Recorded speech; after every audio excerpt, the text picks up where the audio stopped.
नमस्कार, मी पंजाब डक। आज आहे 20 ऑक्टोबर 2025। मी माझ्या शेतातल्या 3x1 कापसामध्ये तर पाहू शकता हे कापूस आहे आणि या ठिकाणाहून महाराष्ट्रातल्या शेतकऱ्याला अंदाज देणार आहे। राज्यात आज आहे 20 ऑक्टोबर। तर शेतकऱ्याला सांगू इच्छितो की ज्यांचं सोयाबीनची सुडी उघडी असेल तर तुम्ही काय करा, तर उघडी असेल तर शेतकऱ्याला सांगू इच्छितो की तुम्ही काय करा, आज म्हणजे 20 आणि 21 तारखेला तुम्ही आता झाकून घ्या। कारण की राज्यामध्ये 22 तारखेपासून ते 28 तारखेच्या दरम्यान राज्यात विखुरलेल्या स्वरूपाचा भाग बदलत पाऊस पडणार आहे, म्हणून हा अंदाज लक्षात द्यायचा। सर्वदूर काही पडणार नाही, पण राज्यात पाऊस येणार आहे म्हणून हा अंदाज लक्षात द्यायचा। ज्यांचं सोयाबीनचा उघडा असेल तुम्ही झाकून घ्या।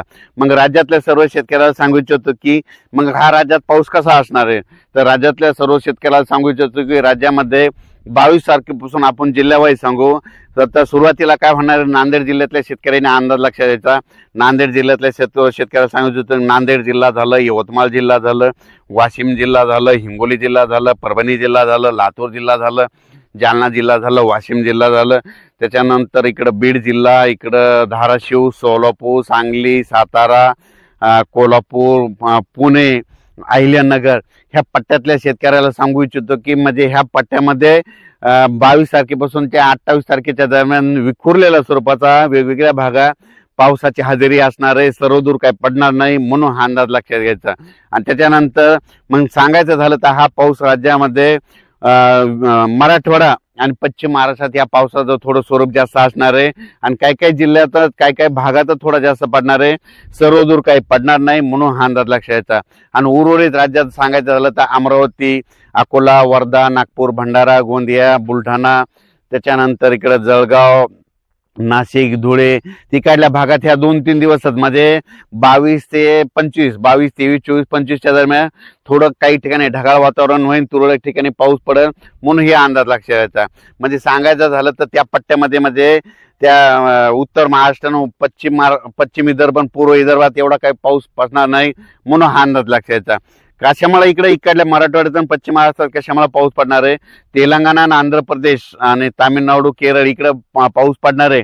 त्याच्यामुळे आपण सीमाच्या लगत असल्यामुळे आपल्या महाराष्ट्रातल्या काही जिल्ह्याला काही काही भागात तुरळक ठिकाणी पाऊस पडणार आहे म्हणून हा अंदाज लक्षात घ्यायचा। त्याच्यानंतर राज्यातल्या सर्व शेतकऱ्याला सांगू इच्छितो की त्याच्यानंतर पाऊस पुन्हा काय होणार आहे, हे 25च्या नंतर म्हणजे जळगाव जिल्हा, उत्तर महाराष्ट्र जळगाव जिल्हा, त्याच्यानंतर बुलढाणा जिल्हा, इकडे अकोला, हे बॉर्डर, बुरामपूर ह्या पट्ट्यामध्ये 28च्या नंतर थोडी थंडीला देखील सुरुवात होणार आहे म्हणून हे अंदाज लक्षात घ्यायचा। पण राज्यात मात्र भाग बदलत विखुरलेला स्वरूपाचा पाऊस 22 तारखेपासून ते 28 तारखेच्या दरम्यान वेगवेगळ्या भागात असणार आहे, सर्वदूर काही पडणार नाही म्हणून हा अंदाज लक्षात घ्यायचा। ज्यांची कोरडवाहूचे शेतकरी ज्यांची पेरणी आहे तर तुम्ही पेरणी करू शकता। माझी शेतकऱ्याला विनंती की कोरडवाहू शेतकऱ्यांनी चणा पेरल्याच्या नंतर काय करायला पाहिजे, त्याच्या पेरणी केल्याच्या नंतर हलक्या हाताने त्याला रोटावेटर करा। हलक्या हाताने जर रोटावेटर केलं ना काय होतंय की तुमच्या त्या काय होतं, डुक्कर जे असतात ते काय करतात, पेरणी उगवताना म्हणजे पेरणी केल्यापासून 4थ्या दिवशी मात्र ते हरभरा उकरून खातात।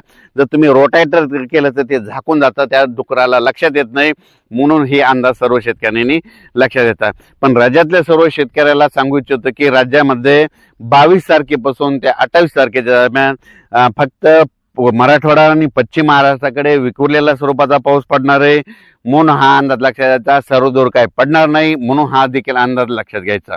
आणि योगायोगाने आज दिपावली म्हणून दिपावलीच्या माझ्याकडून पंजाब डकून महाराष्ट्रातल्या शेतकऱ्याला आणि जनतेला देखील खूप अशा शुभेच्छा। उत्तरोत्तर माझ्या शेतकऱ्याची प्रगती हो अशी ईश्वराची प्रार्थना करतो।